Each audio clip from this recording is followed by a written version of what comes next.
En agosto del año 1997, el director de un gran banco en Brasil recibió una llamada inesperada. El que llamaba afirmaba ser el gobernador del Banco Central de Nigeria y ofrecía una oportunidad de inversión única. Dijo que el gobierno nigeriano planeaba construir un gran aeropuerto y buscaba financiación de bancos extranjeros. A cambio, los bancos participantes recibirían una parte de las ganancias del aeropuerto cuando se completara. El director del banco vio esto como una oportunidad de oro que no debía desperdiciarse. Aceptó de inmediato y viajó personalmente a Nigeria para reunirse con el supuesto gobernador. Su intención era discutir el proyecto, verificar su seriedad y firmar los documentos oficiales. Estaba emocionado y convencido de que su banco obtendría enormes beneficios de esta inversión.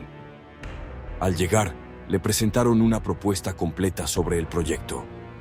Supuestos funcionarios le hablaron con detalles sobre cada aspecto del futuro aeropuerto. Le mostraron planos, diseños y esquemas elaborados de la infraestructura y pistas de aterrizaje. El director quedó impresionado y creyó sinceramente que estaba participando en un proyecto nacional real. Basado en lo que vio y escuchó, el banco brasileño decidió transferir el monto solicitado. La suma ascendía a $242 millones estadounidenses.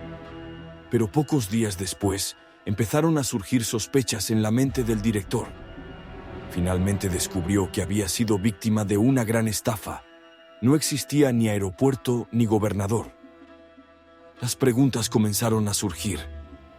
¿Quién fue capaz de engañar a una institución bancaria tan importante de esta manera? ¿Cómo logró manipular todo con semejante nivel de profesionalismo? Las investigaciones llevaron a un solo nombre: Emmanuel Nwood, un nigeriano nacido en 1953. Desde niño, soñaba con escapar de la pobreza extrema que lo rodeaba. Emmanuel no era un niño cualquiera, sino alguien con una ambición desbordante sin límites. Veía la pobreza como una prisión de la cual debía escapar a toda costa. No tenía sueños pequeños o modestos, quería más de lo que su entorno ofrecía. Decidió perseguir sus metas usando cualquier medio necesario. Era extremadamente inteligente y se destacó desde joven en manejar asuntos complejos. Trabajó en un banco y mostró gran habilidad para negociar y tratar con los clientes. Se distinguía por su astucia y una personalidad carismática que generaba confianza al instante. Gracias a eso, ascendió rápidamente hasta convertirse en director del Banco Union en Nigeria. Aunque su situación financiera había mejorado, no se conformó con lo que tenía. Su ambición no se limitaba al dinero, sino que buscaba poder e influencia también. Quería que todos hablaran de él, no como un empleado exitoso, sino como una figura dominante. Y por eso comenzó a planear un paso sin precedentes en la historia del fraude. A principios de los años 90, Nigeria vivía una etapa de transformación nacional. Se trasladó la capital a Abuya y comenzaron grandes proyectos de desarrollo en todo el país. Entre ellos, el gobierno anunció su intención de construir un nuevo aeropuerto internacional. Ese anuncio encendió una chispa en la mente de Emmanuel. Ideó un plan audaz: convencer a inversionistas extranjeros de financiar un aeropuerto falso. Después de recibir el dinero, simplemente desaparecería sin dejar rastro.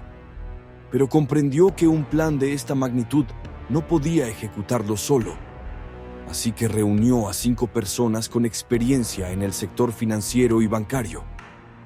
Todos ellos trabajaban bajo su dirección en el banco y confiaban en él. Les presentó la idea y los sedujo con grandes sobornos y promesas de enormes ganancias. Aceptaron y comenzaron a prepararse para ejecutar el gran golpe. El primer paso fue redactar cartas oficiales que aparentaban venir del gobierno nigeriano. Las cartas llevaban la firma de un supuesto funcionario llamado Christian Williams, del Ministerio de Aviación. Por supuesto, las firmas eran falsas y todos los documentos estaban diseñados por la banda. El contenido hablaba de un megaproyecto aeroportuario que buscaba financiamiento internacional. A cambio, prometían a los bancos una parte significativa de las ganancias futuras del aeropuerto. La banda de Emanuel comenzó a enviar las cartas oficiales a numerosos bancos importantes de todo el mundo. Las cartas estaban redactadas con un lenguaje formal y un estilo profesional que resultaba muy convincente. El equipo se mantuvo a la espera, preparado para recibir cualquier llamada o respuesta. Durante ese tiempo, se entrenaban para hablar como si fueran verdaderos funcionarios del gobierno. Pasaron semanas y meses sin recibir respuesta alguna. Comenzaron a temer que el plan fracasara y que los bancos no estuvieran interesados en invertir. Pero de repente, recibieron una llamada que cambiaría el curso de la historia. Era Nelson Sakaguchima, director del Banco Noroeste de Brasil. Sakaguchima expresó gran interés en la carta y dijo que quería discutir los detalles con el gobierno nigeriano. Consideraba que era una oportunidad de inversión excepcional que no podía desaprovechar. En ese momento, la banda supo que su plan estaba comenzando a funcionar, pero Emanuel no respondió personalmente, sino que asignó la tarea a un miembro del grupo. El hombre se hizo pasar por Paul Oguoma, supuesto gobernador de un estado nigeriano. Como el verdadero Paul no era conocido públicamente, el banco no podía verificar su identidad. El impostor logró ganarse la confianza de Sakaguchima con su carisma y discurso elocuente. Le insistió en que el acuerdo debía mantenerse en total confidencialidad. Se acordó que la reunión oficial se llevaría a cabo en Londres, lejos de Nigeria y Brasil. La intención era mantener la discreción y darle un entorno neutral al encuentro. Emanuel se hizo pasar por el gobernador del Banco Central y los demás asumieron roles de altos funcionarios. Todos se entrenaron cuidadosamente y prepararon documentos, mapas y planes detallados. Cuando Sakaguchima llegó a Londres, fue recibido con un coche de lujo y alojado en un hotel 5 estrellas. Todo estaba diseñado para convencerlo de que trataba con autoridades legítimas. En la sala de reuniones lo esperaba un grupo confiado y bien preparado. Uno de ellos comenzó a explicar todos los detalles técnicos de la construcción del aeropuerto. Cada palabra estaba calculada y cada documento parecía auténtico. El nivel de profesionalismo era tan alto que Sakaguchima no dudó ni por un momento. Le dijeron que la construcción comenzaría en 5 años, pero que el financiamiento debía ser inmediato. Cuando preguntó por qué tanta prisa, le respondieron que había otros inversores interesados. Sakaguchima comenzó a inquietarse, pero tenía miedo de perder la oportunidad. Le prometieron que si transfería el dinero pronto, recibiría una comisión de $10 millones. No pudo resistirse a la oferta y aceptó cerrar el trato de inmediato. Anunció que su banco enviaría $3 millones como anticipo de la inversión. Poco tiempo después de la reunión, el banco brasileño realizó el primer envío de dinero. En el año 1998, transfirieron el monto completo, $242 millones. La banda distribuyó el dinero entre 17 bancos en Nigeria, sin levantar sospechas. Ninguno de los bancos cuestionó el origen de esos fondos millonarios. Pero como todo fraude, este también tenía fecha de caducidad.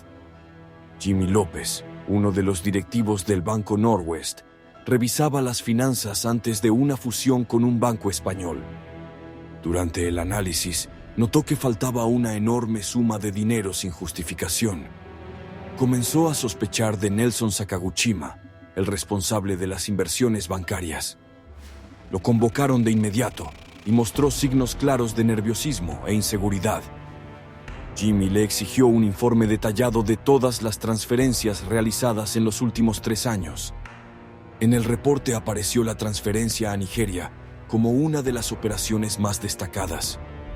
Al revisar los documentos, se dieron cuenta de que todo había sido una elaborada estafa.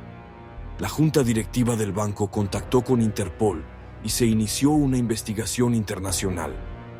Los agentes viajaron a Nigeria para rastrear el dinero y descubrir quiénes estaban detrás.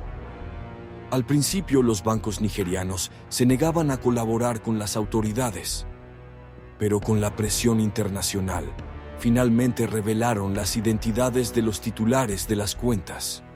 Se confirmó que los miembros de la banda de Emanuel eran los beneficiarios de los fondos transferidos. Sin embargo, las leyes nigerianas eran débiles en ese entonces y no fueron arrestados de inmediato. Vivieron en libertad durante años, disfrutando del dinero robado e invirtiéndolo en propiedades y empresas. Pero la justicia, aunque lenta, estaba por alcanzarlos finalmente. Si te gustó el contenido, no olvides apoyarnos con un like y suscribirte al canal. Dime en los comentarios qué historia sería adecuada para el próximo episodio, para que podamos contarla para ustedes.